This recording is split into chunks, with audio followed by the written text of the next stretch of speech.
wabarakatuh. Perkenalkan, nama saya Sulastri dengan NIM 2203276.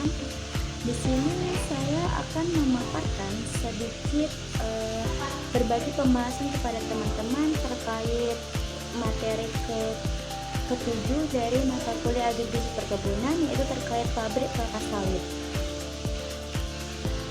Jadi, mari kita membahas terlebih dahulu apa sih pabrik kelapa sawit itu, gitu. Jadi teman-teman, sebagaimana kita ketahui, pabrik kelapa sawit adalah sebuah wadah, sebuah bangunan yang kegiatannya itu adalah untuk mengolah kelapa sawit, dari mengolah minyak dari buah kelapa sawit itu untuk menghasilkan minyak atau CPO, gitu. Jadi di sini itu dijelaskan bahwa sebagaimana yang kita ketahui bahwa kegiatan proses pengolahan tandan buah segar menjadi CPO dan inti kelapa sawit menjadi CPKO itu berjalan selama 14 jam setiap harinya. Itu kegiatan itu tuh terjadi di pabrik kelapa sawit, gitu.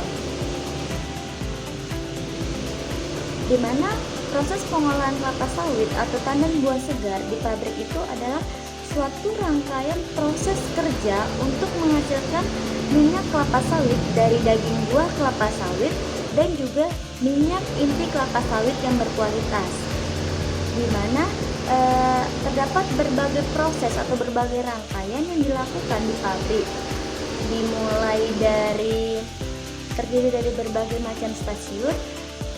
Kalau itu ada beberapa macam stasiun kayak gitu.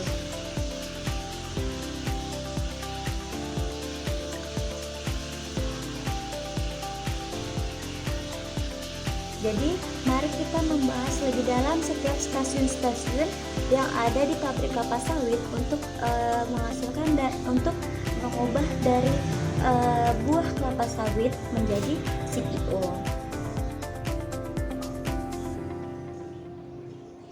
Yang pertama itu ada stasiun penerimaan bahan baku. Itu terdiri dari pos satpam, jembatan timbang, kemudian proses penerimaan buah, proses pemeriksaan kualitas, kayak itu. Kemudian ada FFB. Jadi mari kita bahas satu persatu terlebih dahulu. Dimulai dari stasiun penerimaan bahan baku. Dimulai dari pos satpam. Satpam adalah satuan pengamanan dalam sebuah pabrik. Jadi tamu dan kendaraan yang masuk ke dalam pabrik itu menjadi tanggung jawab dari si satpam tersebut. Jadi kayak mobil pengangkut TBS itu harus melapor terlebih dahulu ke pos, kemudian menunjukkan surat pengiriman barang. Lalu di pos satpam itu akan dilakukan catatan nomor polisi atau BK, nama supir, nomor SPB, kemudian kebun asal, jumlah neto, jam tiba, dan juga jam keluar lokasi pabrik. Kemudian ada jembatan timbang, di mana jembatan timbang ini merupakan alat ukur berat yang sangat vital dalam sebuah pabrik kelapa sawit yang menjadi bagian terdepan, di mana disitulah didata kuantitas masuknya raw material atau bahan baku dan juga keluarnya produk yang dihasilkan, gitu. Jadi timbangan ini itu berfungsi untuk mengetahui berapa berat bahan baku yang masuk ke pabrik, dan yaitu dengan menghitung brutonya, taranya, netonya dari si TBS dan juga yang keluar dari pabrik. Dimana di sini tuh bruto itu adalah berat barang dalam dengan truk, kemudian tara itu adalah berat truk kosong, kemudian itu adalah berat bersih barang.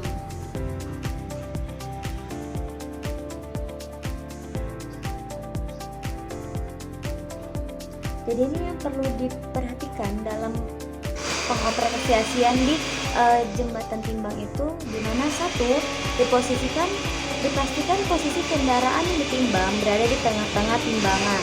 Kemudian yang kedua itu dipastikan pula mesin truk itu dimatikan pada saat dilakukan penimbangan.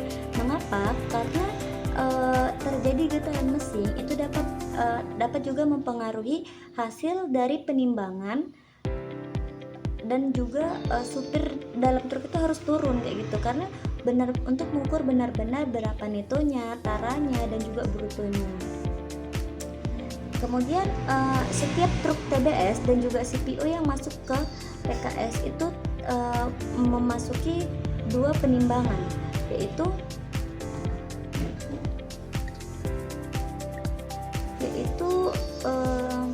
ketika truk masuk ke pabrik juga menimbang ketika truk keluar pabrik. Maka jembatan timbang terdiri dari plat-plat dan load cell yang berfungsi sebagai sensor beban. Dimana sensor beban ini kemudian akan membaca dan mengirim data ke monitor lewat link dan ditampilkan dalam bentuk angka-angka digital dan juga monitor timbangan.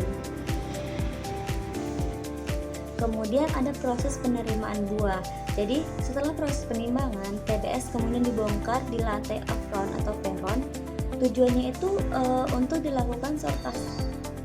Lalu buah didorong dengan loader menuju fruit fresh batch elevator, di mana tempat buah restan diinapkan atau dimalamkan.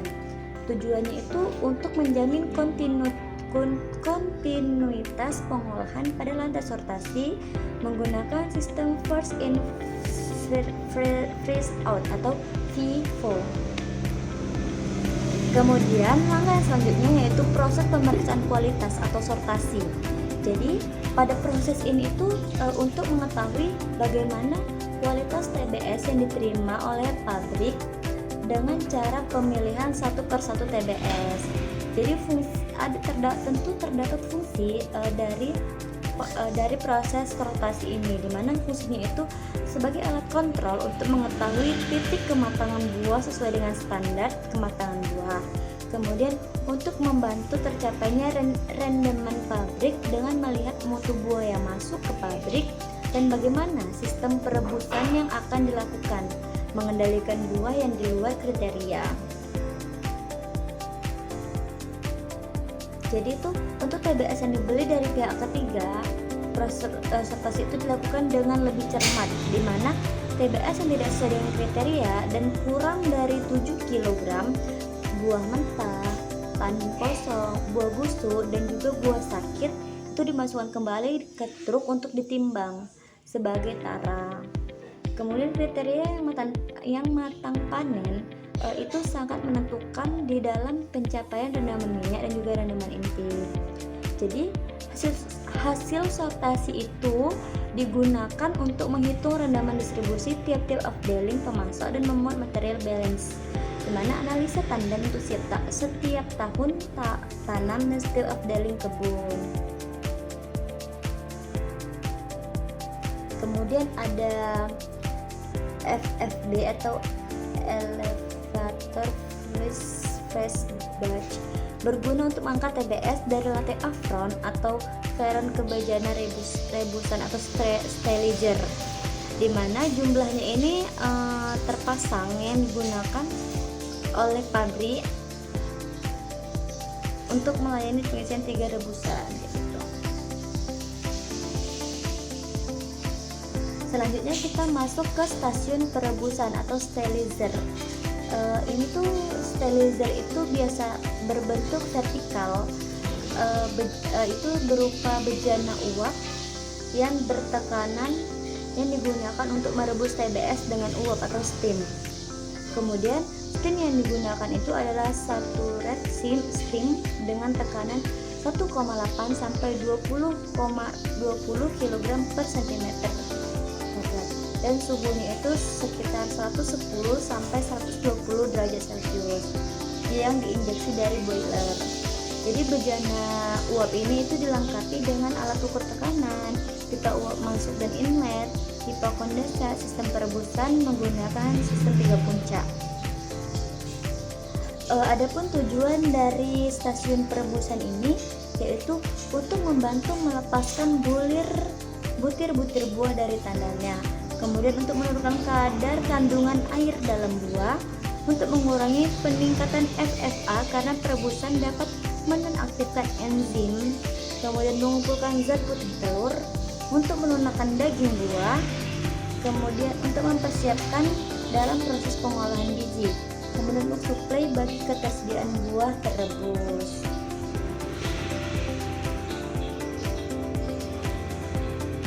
Jadi tadi tuh kan dalam stasiun Perebusan ini terdapat 3 puncak nih, di mana setiap puncaknya itu memiliki tujuan masing-masing. Jadi untuk tahap yang pertama atau puncak yang pertama, tujuannya itu untuk pembuangan udara dan juga penguapan air dari tandan buah. Kemudian pada tahap yang kedua atau pada puncak yang kedua itu untuk pembuangan udara dan juga penguapan air dari tandan buah. Pembuangan udara. Kemudian pada tahap yang ketiga atau pada puncak yang ketiga itu adalah pematangan dan juga pelunakan daging dan membuat kejutan terhadap biji agar terjadi kekoplakan. Jadi ketiga puncak ini itu dibutuhkan, perlu dilakukan itu untuk mendapatkan hasil rebusan buah yang sempurna. Karena kita melihat bagaimana kita ketahui bahwa brondol itu rapat kayak gitu kan, sangat-sangat rapat dalam si tandan buah tersebut. Jadi untuk mencapai kematangan perebusan, brondolan bagian dalam diperlukan panas yang cukup. Pembuangan air dan udara pada puncak 1 dan puncak 2 harus benar-benar sampai habis karena air dan udara merupakan penghambat panas yang buruk. Kemudian pada puncak 3, perebusan dilakukan itu selama 45 menit tergantung pada kondisi buahnya gitu. Waktu yang digunakan untuk sterilizer ini adalah sekitar 75 sampai 80 menit. Sedangkan untuk waktu siklus perebusan itu 110 sampai 120 menit.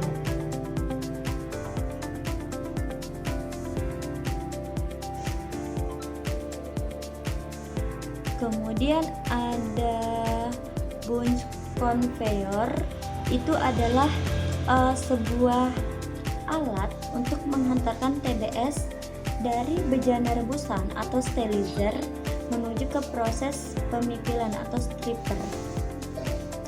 Jadi penggunaan bunch conveyor ini harus kontinu sesuai dengan kapasitas pabrik sehingga prosesnya pada proses selanjutnya itu tidak mengganggu proses yang sebelumnya gitu. Kemudian kita memasuki stasiun penembahan atau stripper, di mana pada stasiun ini itu memberikan fungsi yaitu untuk memisahkan brondolan dari janjangannya atau dari tandannya dengan cara mengangkatnya itu dengan menggunakan kecepatan putar stripper yang dapat menyebabkan janjangan terbawa ke atas dengan ketinggian tertentu. Kemudian janjangan tersebut itu jatuh kayak gitu karena adanya gaya gravitasi. Kemudian pada proses itu terjadi berulang-ulang di dalam alat di dalam stasiun penembahan itu dengan waktu kecepatan itu kurang lebih 23 rpm. Jadi brondolan yang terpisah itu akan keluar melalui kisi-kisi stripper yang jaraknya itu sekitar 50 mm dan akan masuk ke conveyor under tracer. Brondolan akan menuju ke fruit elevator untuk diolah. Jadi dalam stasiun penembahan itu ada hal-hal yang perlu diperhatikan nih. Dimana hal yang perlu diperhatikan itu ada dua, yaitu sewaktu diputar, tandan buah dalam alat penembah harus mencapai ketinggian maksimal sebelum jatuh ke bawah. Kemudian yang kedua, pengaturan buah yang masuk ke dalam alat penembah disesuaikan nih dengan kapasitas alatnya sehingga tidak akan terjadi kelebihan kapasitas yaitu di dalam alat tersebut. Kemudian ada juga hal-hal yang menyebabkan hasil penembah itu tidak sempurna atau kurang sempurna, yaitu yang pertama pengaturan kecepatan dari umpan TBR, kemudian kemiringan sudut pengarah dan stick, kemudian kebersihan kisi-kisinya. Selanjutnya yaitu conveyor under stripper, di mana conveyor ini itu terletak tepat di bawah drum stripper yang fungsinya itu sebagai penampung brondolan brondolan rebus yang telah terpipil di drum stripper itu tadi, kayak gitu. Jadi conveyor ini itu juga berfungsi sebagai alat transportasi brondolan rebusan menuju ke bottom cross conveyor.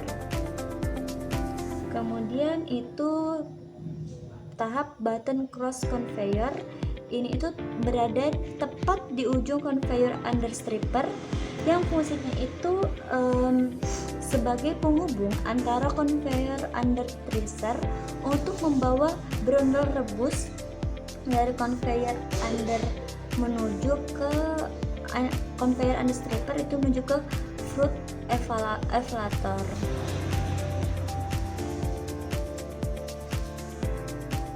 Kemudian itu masuk ke tahap empty batch conveyor.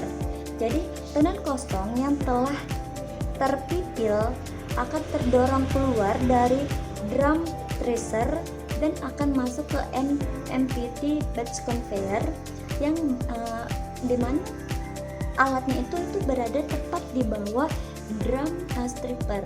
Kemudian tanan kosongnya tadi yang sudah tanin yang sudah terpisah dari buahnya atau tanan kosong tersebut akan dibawa ke empty batch hover. Jadi ini bentuknya teman-teman.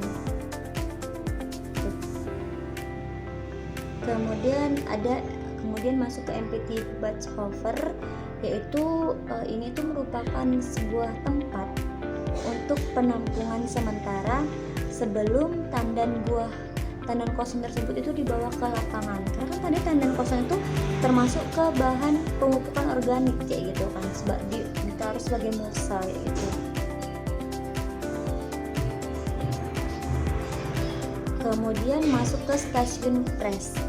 Di sini stasiun press itu atau stasiun pencacahan itu ada fruit elevator, di mana brondolan yang telah direbus tadi itu kemudian dibawa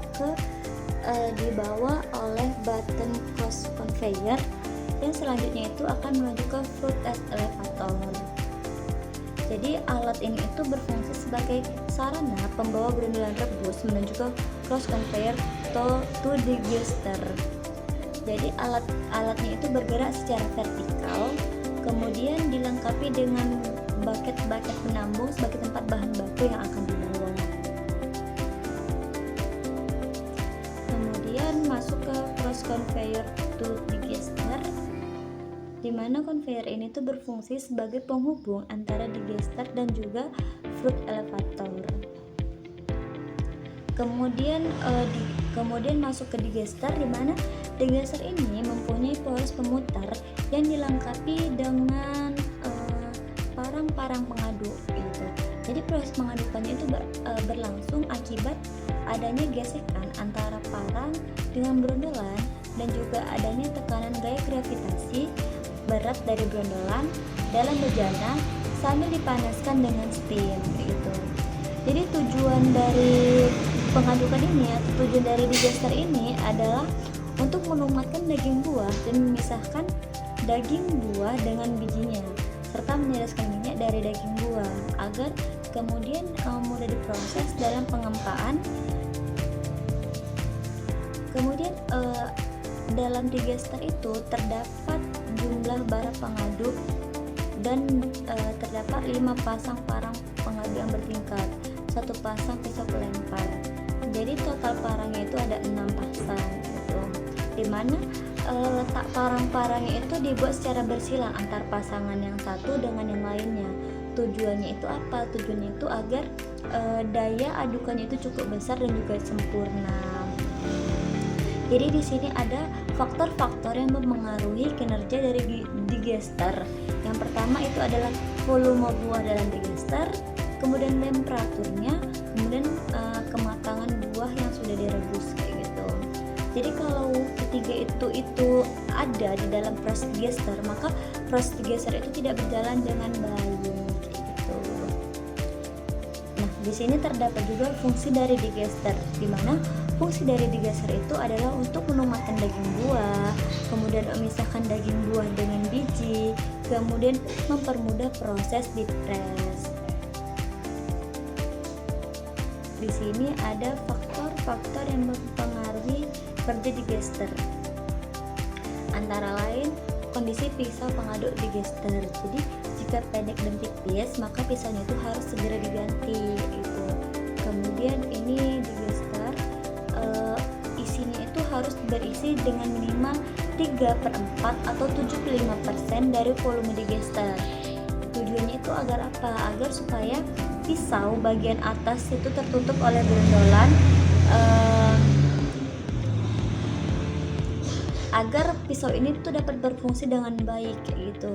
Kemudian ada temperatur, di mana temperatur dalam proses digesternya itu harus dijaga berada di suhu 90 sampai 95 derajat Celcius.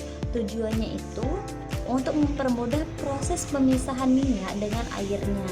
Kemudian temperatur dalam digester ini itu dijaga dengan injeksikan steam ataupun dengan menggunakan steam injector. Kemudian yang keempat itu ada kematangan buah yang direbus. Kemudian ada kecepatan pengadukan yaitu sekitar 25 rpm.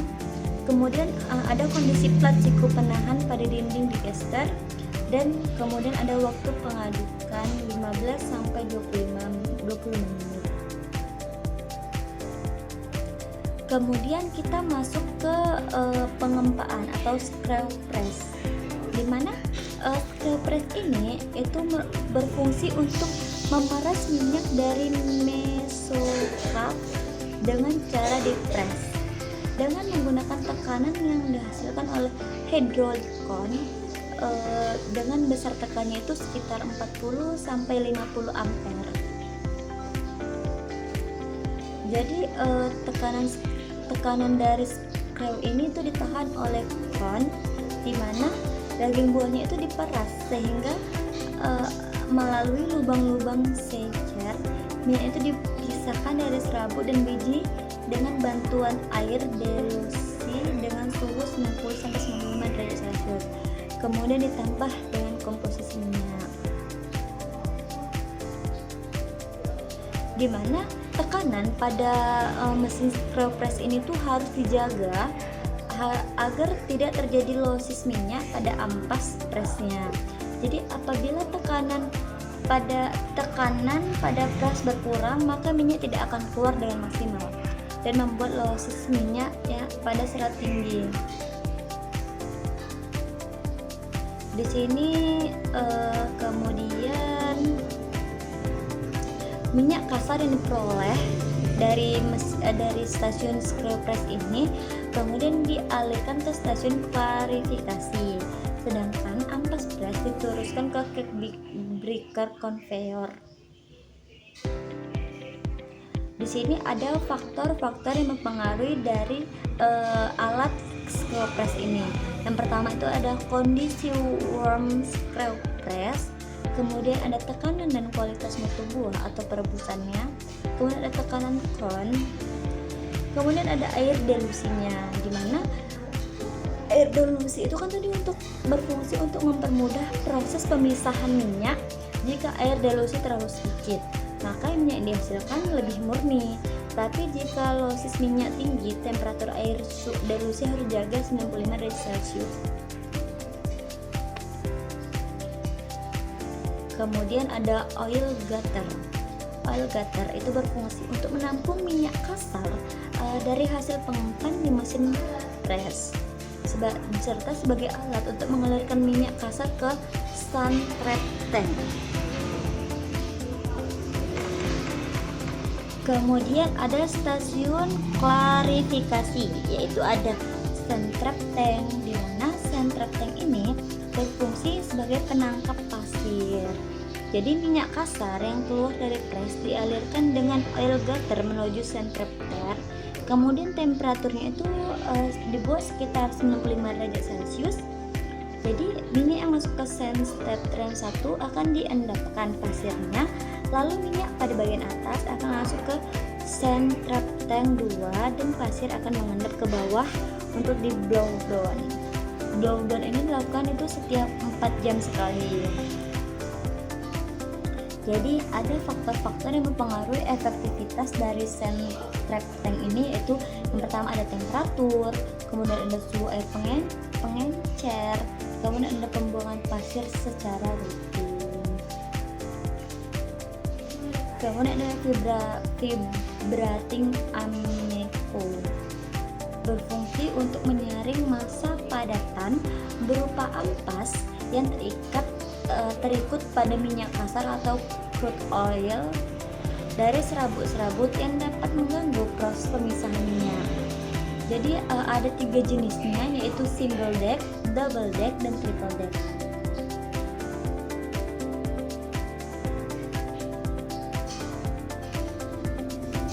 Kemudian ada crude oil tank, di mana berfungsi sebagai penurunan kadar NOx pada minyak.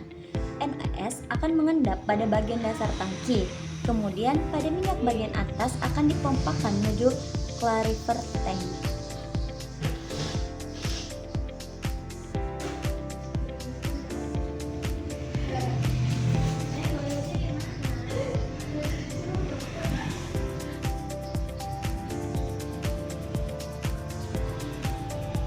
Kemudian ada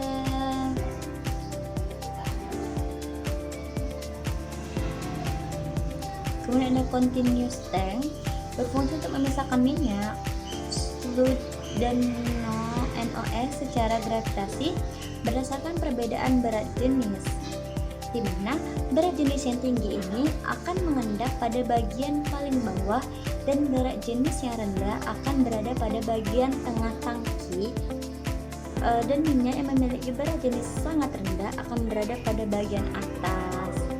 Jadi pada continuous tank ini akan dilakukan penambahan air agar minyak tidak terjadi kejenuhan dengan suhu 90 sampai 95 derajat Celcius.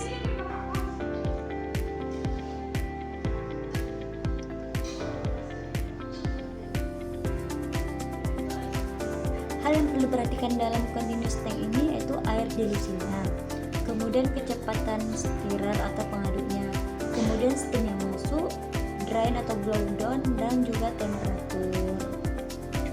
Kemudian ada oil tank, di mana oil tank ini yaitu minyak dari continuous tank ini akan mengalir ke oil tank.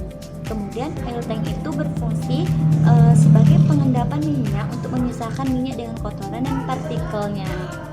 Karena adanya gaya gravitasi dan perbedaan berat jenis, kotoran akan mengendap pada bagian bawah oil tank, kemudian sedangkan pada minyak oil tank itu akan dipompakan ke oil tank 3 untuk diendapkan dan dimasak selama 90 menit. Jadi minyak pada oil tank 3 itu akan dipompa ke oil tank nomor 2 untuk disirkulasi mengurangi kadar air. Jadi selama sirkulasi itu suhu tetap terjaga dalam suhu 95 derajat Celcius.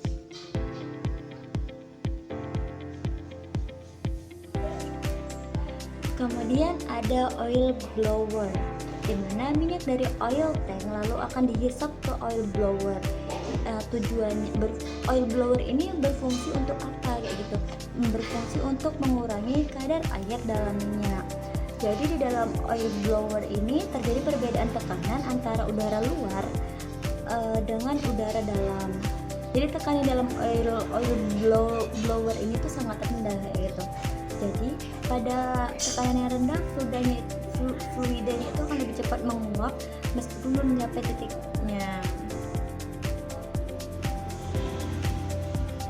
Kemudian ada masuk ke oil transfer pump, di mana minyak yang diproses di oil blower itu akan mengalir secara otomatis menuju talang dan masuk ke flow tank untuk secara alami itu menurunkan suhu minyak tersebut, dan selanjutnya itu minyak akan mengalir menuju bak penampungan sebelum ditransfer menuju ke stok tank. Kemudian masuk ke stok tank atau tangki timbun, di mana fungsinya itu untuk sebagai tempat penyimpanan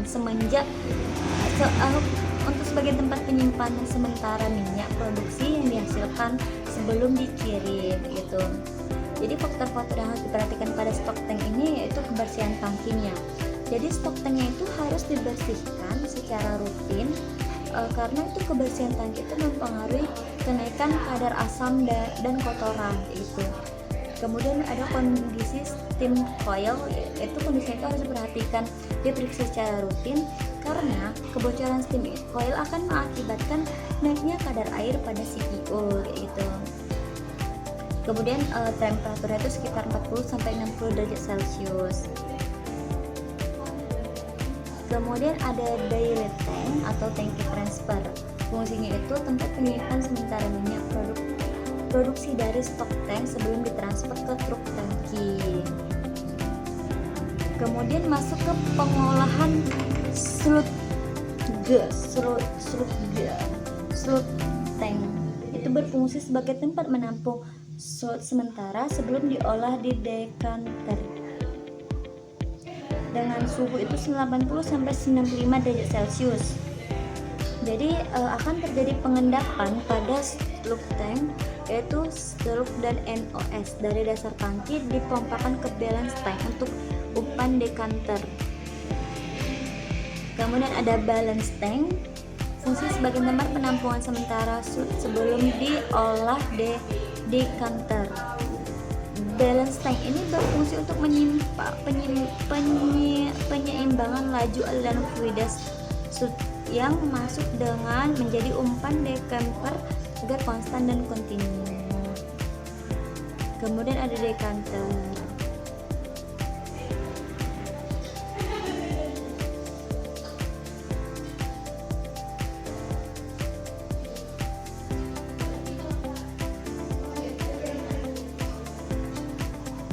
Kemudian yang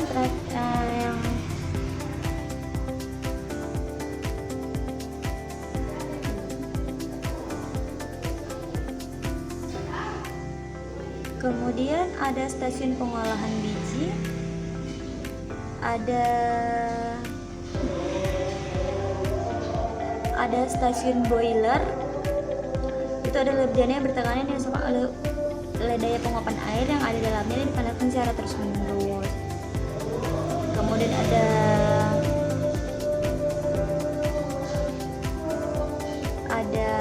kamar mesin untuk memenuhi suplai arus listrik untuk pengolahan dari pabrik tersebut. Menggunakan jasa PLN dalamnya memenuhi kebutuhan pasokan listriknya, namun di samping itu pabrik itu memiliki pembangkit listrik tambahan, yaitu diesel generator. Yang terakhir itu ada stasiun pengolahan limbah. Jadi fungsi itu untuk menetralisir parameter limbah pengolahan yang masih terkandung dengan cairan limbah sebelum dibuang ke perairan umum atau sungai. Jadi tujuannya itu adalah untuk menghilangkan bahan terapung dan tersuspensi, mengolah bahan organik yang majemuk dan yang dapat mengalami biodegradasi, kemudian menghilangkan mikroba patogen dan mengurangi kadar minyak. Kemudian meningkatkan pengertian mengenai dampak yang ditimbulkan oleh limbah terhadap lingkungan, kemudian melestarikan sumber daya alam dan mengembangkan berbagai metode yang sesuai, kemudian meningkatkan pengetahuan tentang pengaruh jangka panjang limbah.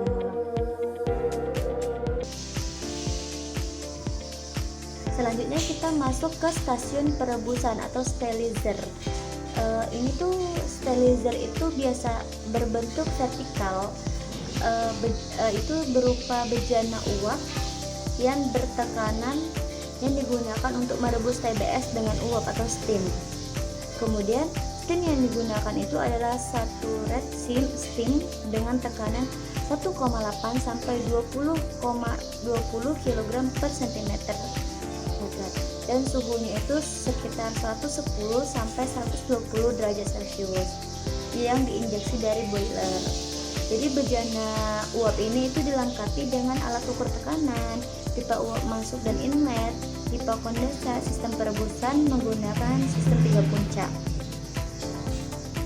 Adapun tujuan dari stasiun perebusan ini yaitu untuk membantu melepaskan butir-butir buah dari tandanya.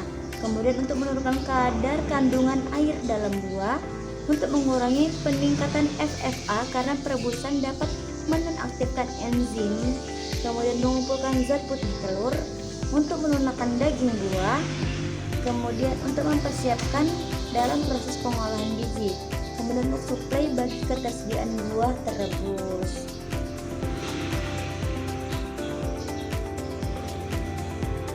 Jadi tadi itu kan dalam stasiun perebusan ini terdapat 3 puncak nih, di mana setiap puncaknya itu memiliki tujuan masing-masing.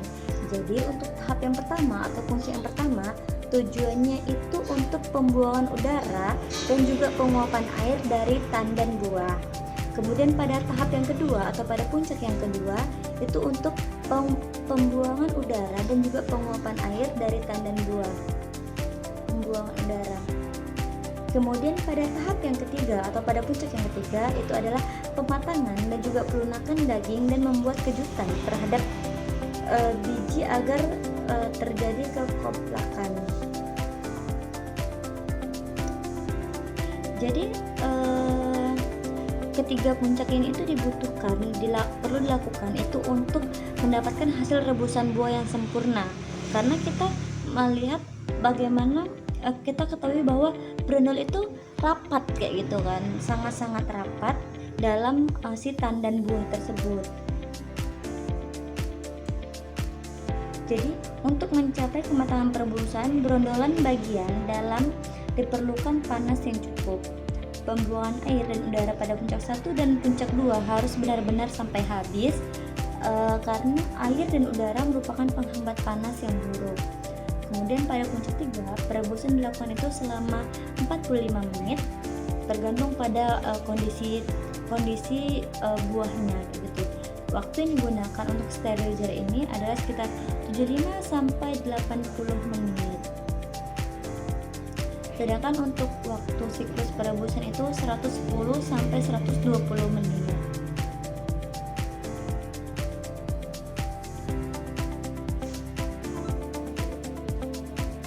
Kemudian ada bunch conveyor, itu adalah sebuah alat untuk menghantarkan TBS dari bejana rebusan atau sterilizer menuju ke proses pemipilan atau stripper.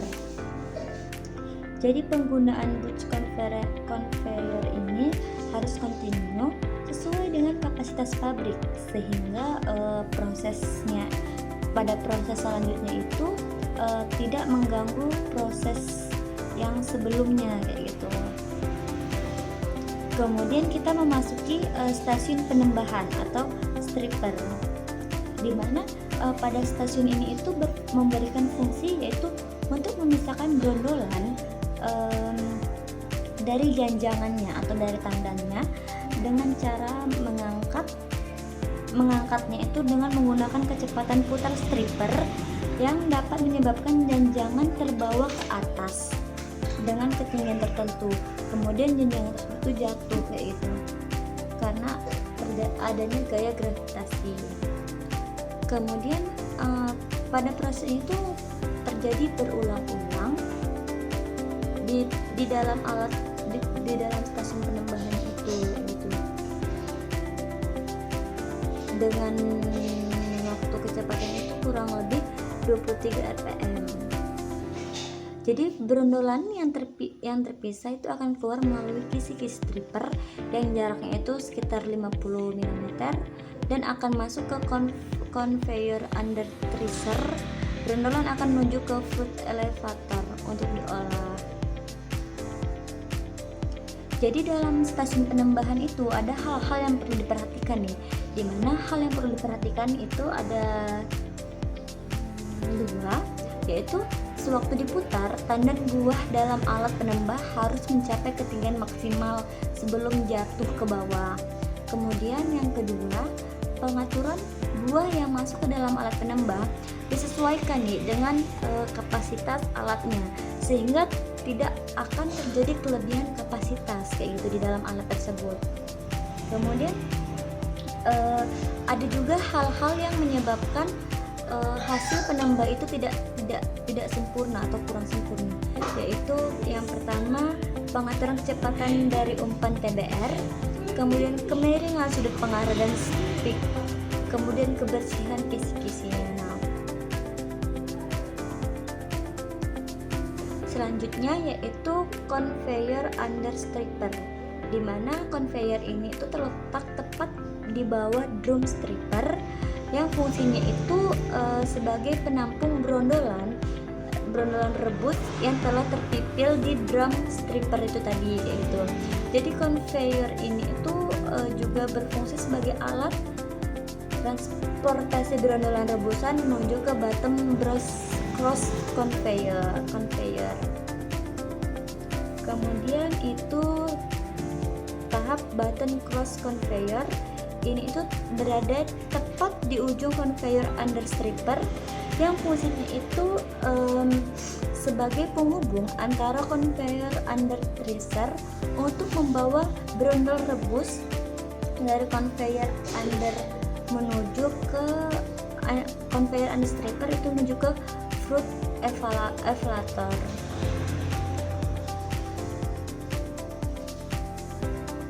Kemudian itu masuk ke tahap empty batch conveyor. Jadi tenan kosong yang telah terpipil akan terdorong keluar dari drum tracer dan akan masuk ke empty batch conveyor yang dimana alatnya itu berada tepat di bawah drum stripper. Kemudian tanan kosongnya tadi yang sudah tanin yang sudah terpisah dari buahnya atau tanan kosong tersebut akan dibawa ke empty batch hopper. Jadi ini bentuknya teman-teman.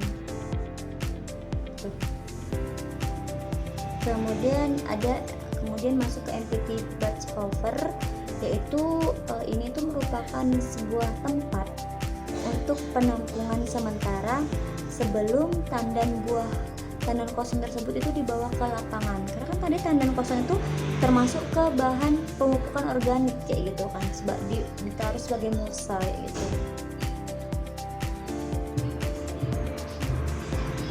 Kemudian masuk ke stasiun press. Di sini stasiun press itu atau stasiun pencacahan itu ada fruit test elevator, di mana brondolan yang telah direbus tadi itu kemudian dibawa oleh button cross conveyor yang selanjutnya itu akan menuju ke fruit test elevator. Jadi alat ini itu berfungsi sebagai sarana pembawa brondolan rebus menuju ke cross conveyor to digester. Jadi alatnya itu bergerak secara vertikal, kemudian dilengkapi dengan bucket penambung sebagai tempat bahan baku yang akan dibawa. Kemudian masuk ke cross conveyor to digester, di mana conveyor ini tuh berfungsi sebagai penghubung antara digester dan juga fruit elevator. Kemudian masuk ke digester, di mana digester ini mempunyai poros pemutar yang dilengkapi dengan parang pengaduk gitu. Jadi proses pengadukannya itu berlangsung akibat adanya gesekan antara parang dengan brondolan dan juga adanya tekanan gaya gravitasi berat dari brondolan dalam bejana sambil dipanaskan dengan steam gitu.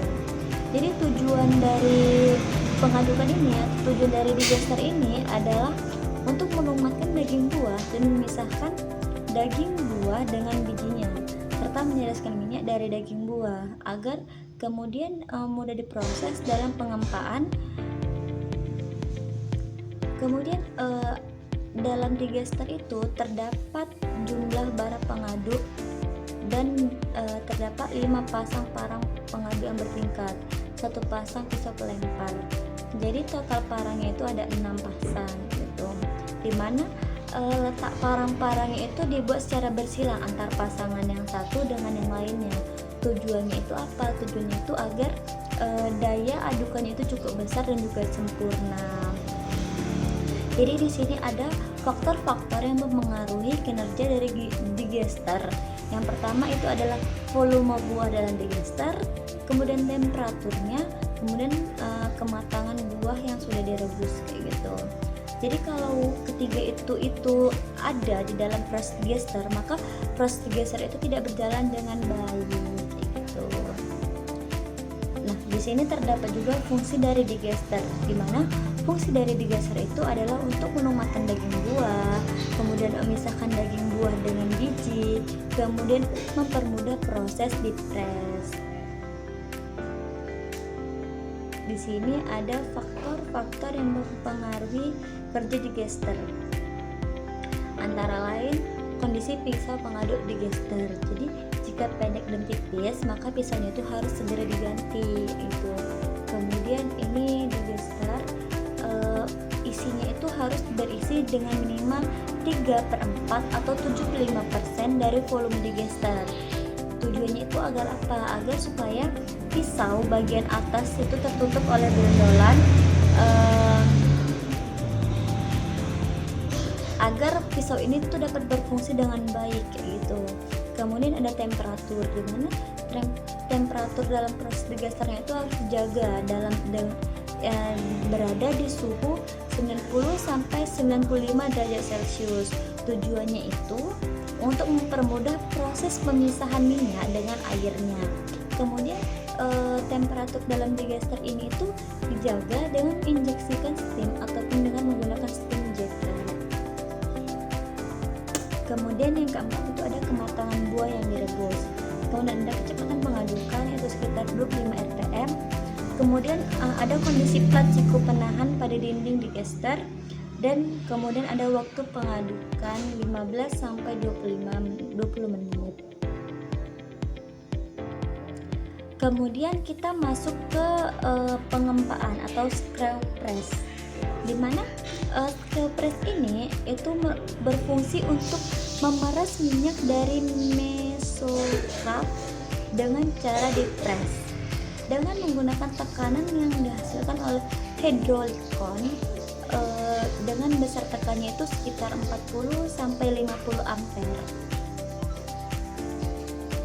Jadi tekanan dari screw ini itu ditahan oleh cone, di mana daging buahnya itu diperas sehingga melalui lubang-lubang secer minyak itu dipisahkan dari serabut dan biji dengan bantuan air delusi dengan suhu 90-95 derajat Celcius.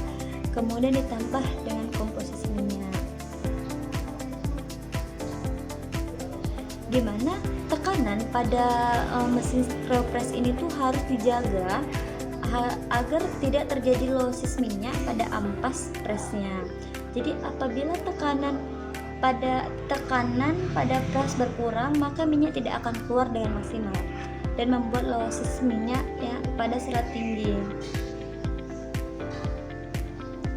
Di sini kemudian minyak kasar yang diperoleh dari stasiun screw press ini kemudian dialirkan ke stasiun klarifikasi, sedangkan ampas press diteruskan ke breaker conveyor. Di sini ada faktor-faktor yang mempengaruhi dari alat screw press ini. Yang pertama itu ada kondisi warm screw press, kemudian ada tekanan dan kualitas mutu buah atau perebusannya, kemudian ada tekanan cone, kemudian ada air delusinya, di mana air delusi itu kan tadi untuk berfungsi untuk mempermudah proses pemisahan minyak. Jika air delusi terlalu sedikit, maka minyak yang dihasilkan lebih murni. Tapi jika losis minyak tinggi, temperatur air delusi harus dijaga 95 derajat Celcius. Kemudian ada oil gutter. Oil gutter itu berfungsi untuk menampung minyak kasar dari hasil pengempan di mesin press, serta sebagai alat untuk mengalirkan minyak kasar ke sun trap tank. Kemudian ada stasiun klarifikasi, yaitu ada sun trap tank, di mana sun trap tank ini berfungsi sebagai penangkap pasir. Jadi minyak kasar yang keluar dari press dialirkan dengan oil gutter menuju sun trap tank.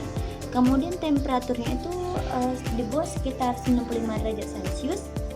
Jadi minyak yang masuk ke sun trap tank 1 akan diendapkan pasirnya, lalu minyak pada bagian atas akan masuk ke sun trap tank 2 dan pasir akan mengendap ke bawah untuk di blow down.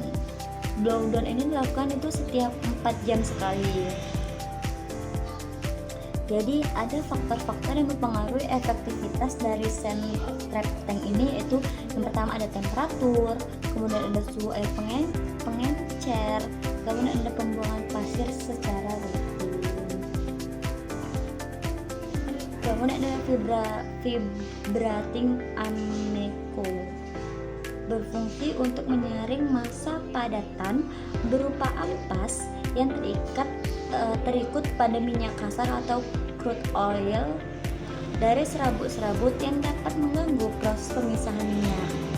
Jadi ada 3 jenisnya, yaitu single deck, double deck, dan triple deck.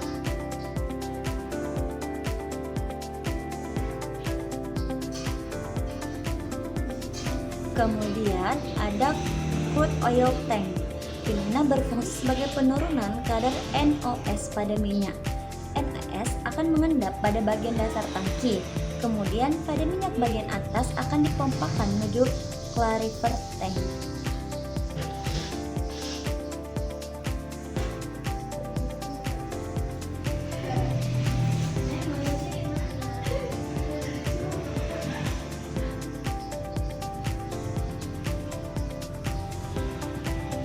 Kemudian ada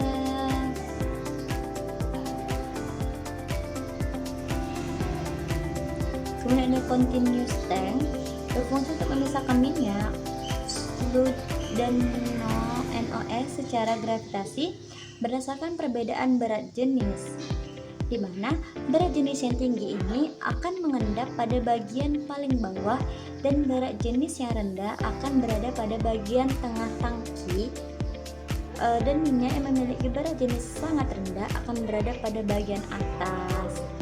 Jadi pada continuous tank ini akan dilakukan penambahan air agar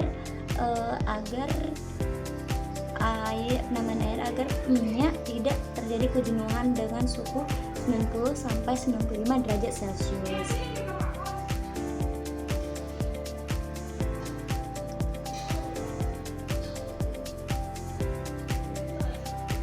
Hal yang perlu diperhatikan dalam continuous tank ini yaitu air dilusinya, kemudian kecepatan stirrer atau pengaduknya, kemudian steam yang masuk, drain atau blow down, dan juga temperatur. Kemudian ada oil tank, di mana oil tank ini yaitu minyak dari continuous tank ini akan mengalir ke oil tank. Kemudian oil tank itu berfungsi sebagai pengendapan minyak untuk memisahkan minyak dengan kotoran dan partikelnya. Karena adanya gaya gravitasi dan perbedaan berat jenis, kotoran akan mengendap pada bagian bawah oil tank, kemudian sedangkan pada minyak oil tank itu akan dipompakan ke oil tank 3 untuk diendapkan dan dimasak selama 90 menit. Jadi minyak pada oil tank 3 itu akan dipompa ke oil tank nomor 2 untuk disirkulasi mengurangi kadar air. Jadi selama sirkulasi itu suhu tetap terjaga dalam suhu 95 derajat Celcius.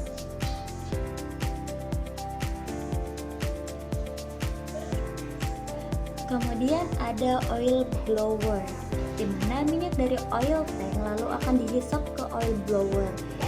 Tujuannya oil blower ini berfungsi untuk apa gitu? Berfungsi untuk mengurangi kadar air dalam minyak. Jadi di dalam oil blower ini terjadi perbedaan tekanan antara udara luar dengan udara dalam. Jadi tekanan dalam oil blower ini tuh sangat rendah gitu. Jadi pada tekanan yang rendah fluidanya itu akan lebih cepat menguap meskipun belum mencapai titiknya.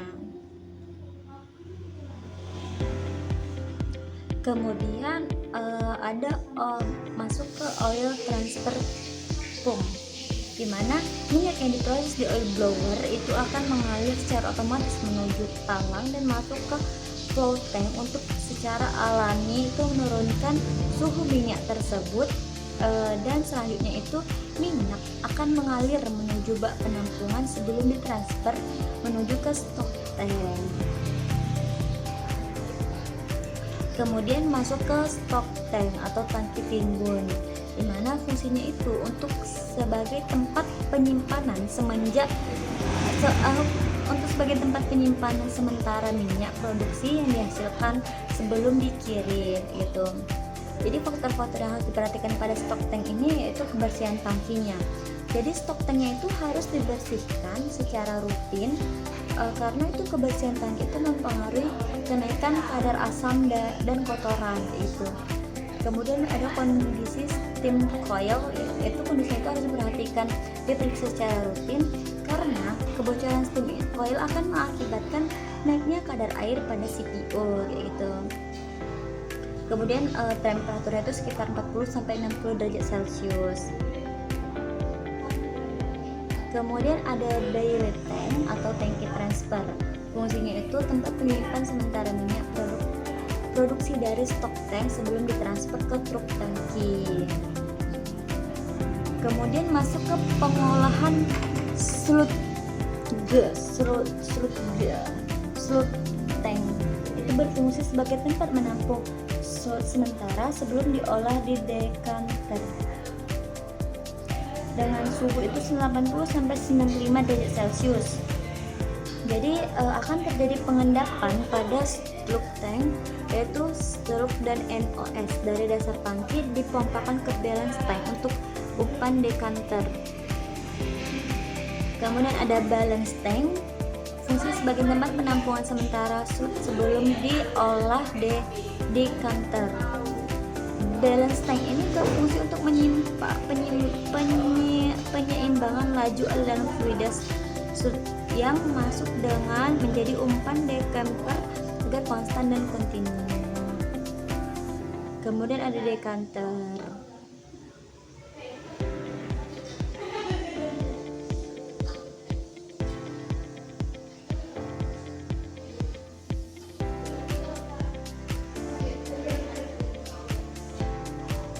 Kemudian yang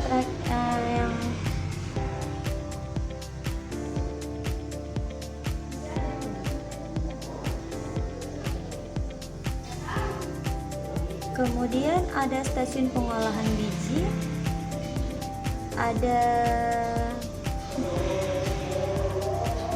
ada stasiun boiler.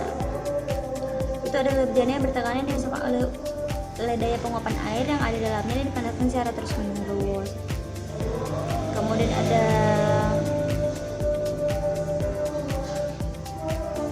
ada kamar mesin untuk memenuhi suplai arus listrik untuk pengolahan dari pabrik tersebut.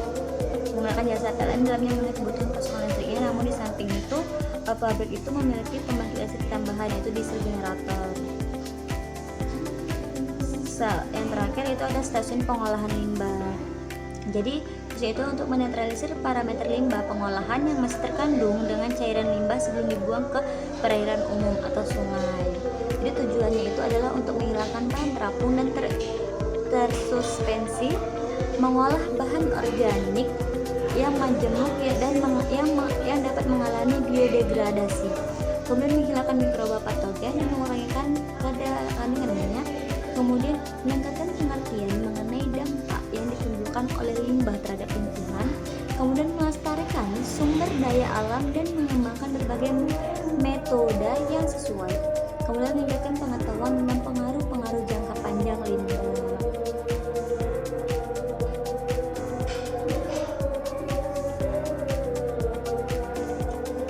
Baik, segitu saja yang dapat saya sampaikan dari materi pabrik kelapa sawit ini.